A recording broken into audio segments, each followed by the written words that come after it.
Jérémy Lorca va vous raconter son week-end au ski. Je crois qu'il allait lui raconter sa Il y bûche. avait pas loin de 200 bûches aussi. Transition. Ok.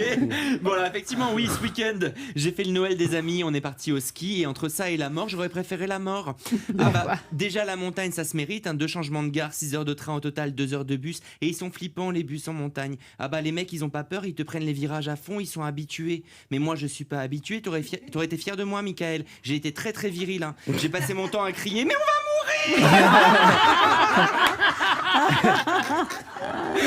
T'imagines déjà, t'es dans la montagne, ça tourne, tu crois que tu vas mourir et l'autre il lui en C'était horrible. Du coup, pour passer le temps dans le bus, on a décidé de s'offrir les cadeaux de Noël pour que ce soit équitable. On a tous tiré au sort. Moi, je tiens à dire que j'avais acheté un soin et un hammam dans un spa d'une valeur de 140 €. Je dis ça, je dis rien. J'ouvre mon cadeau, des graines pour faire pousser un arbre. Du coup, je pose la question, mais qui a offert cette merde ?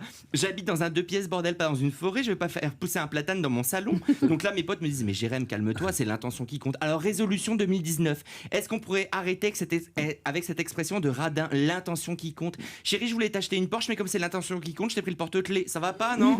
Non, j'aurais dit, bon, allez, les copains, c'est Noël, on va pas s'engueuler. Alors, pour me faire pardonner, dès qu'on arrive, je vous invite au resto. Non, je déconne, mais c'est l'intention qui compte. On arrive enfin dans la station, on était affamés, mais on m'avait pas prévenu. Nicolas Paciello, vous devez le savoir mieux que moi, pour manger dans un restaurant de montagne, il faut un masque à oxygène. Une odeur, les amis. J'ai mangé en apnée. Alors, c'est vrai que c'est moins Une odeur de quoi ? De raclette, de fromage fondu, de pourri un peu. Mais non C'est pas vrai, c'est pas vrai. Une odeur de fromage. Une odeur de vieille basket. Oh. Et non, mais c'est vrai qu'en plus, c'était un peu moins raffiné que dans votre restaurant. Hein. Le serveur me demande raclette, fondue ou tartiflette. Pardon, pourquoi choisir ? J'ai fait 8 heures de trajet, vous me mettez les 3.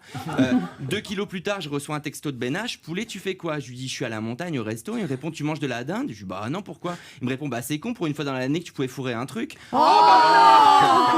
Le chic et l'élégant. C'est tellement... J'ai envie de dire joyeux Noël, merci Ben H. Oui. Bref, avec mes potes, on décide d'aller boire un verre en boîte. Première fois de ma vie qu'on me refoule d'une boîte de nuit.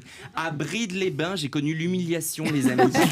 Alors, c'est pas le videur, hein, c'est la boîte de nuit qui voulait pas de moi. Je suis arrivé devant la porte, j'ai glissé. Mais je suis pas juste tombé, j'ai glissé pendant 5 minutes, je m'arrêtais plus. J'ai visité le centre-ville à plat ventre. J'ai fait de la luge, mais sans luge. Une fois que je me suis arrêté, impossible de retrouver le chemin. En même temps, j'étais trempé, j'allais pas là en boîte. Du coup, j'ai visité notre chalet. Tu parles, notre studio, 2 lits superposés au milieu d'un salon. J'appelle pas ça une chambre. Et ça sentait le renfer aimé. On m'a dit c'est l'odeur de la montagne. Mais non, c'est l'odeur du moisi, les gars, arrêtez. Le lendemain, je vais chercher le petit-déj. Alors à la montagne, il y a que des supérettes Sherpa. Moi, je croyais que Sherpa, c'était du verlan, que ça voulait dire pas cher. Mais oui. J'arrive à la caisse. 22 € une plaquette de beurre et un peu de confiture. À ce prix-là, on a une remontée mécanique et comprise avec. Je me dis, bon, c'est pas grave, c'est Noël, on va louer nos skis. Le principe, c'est quand même mettre tes pieds dans des chaussures où des centaines de personnes ont transpiré comme des bœufs. Ouais. J'ai mis mon pied, j'ai senti un truc bizarre, c'était un coton-tige. Deuxième fois du week-end où j'ai hurlé, mais je vais mourir.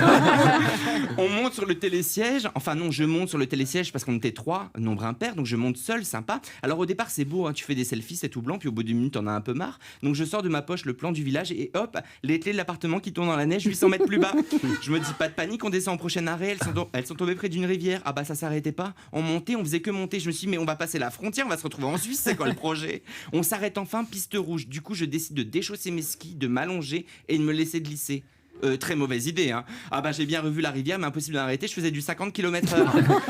Résultat, la montagne, ça vous gagne, mais pour moi le ski c'est fini. Joyeux Noël à tous.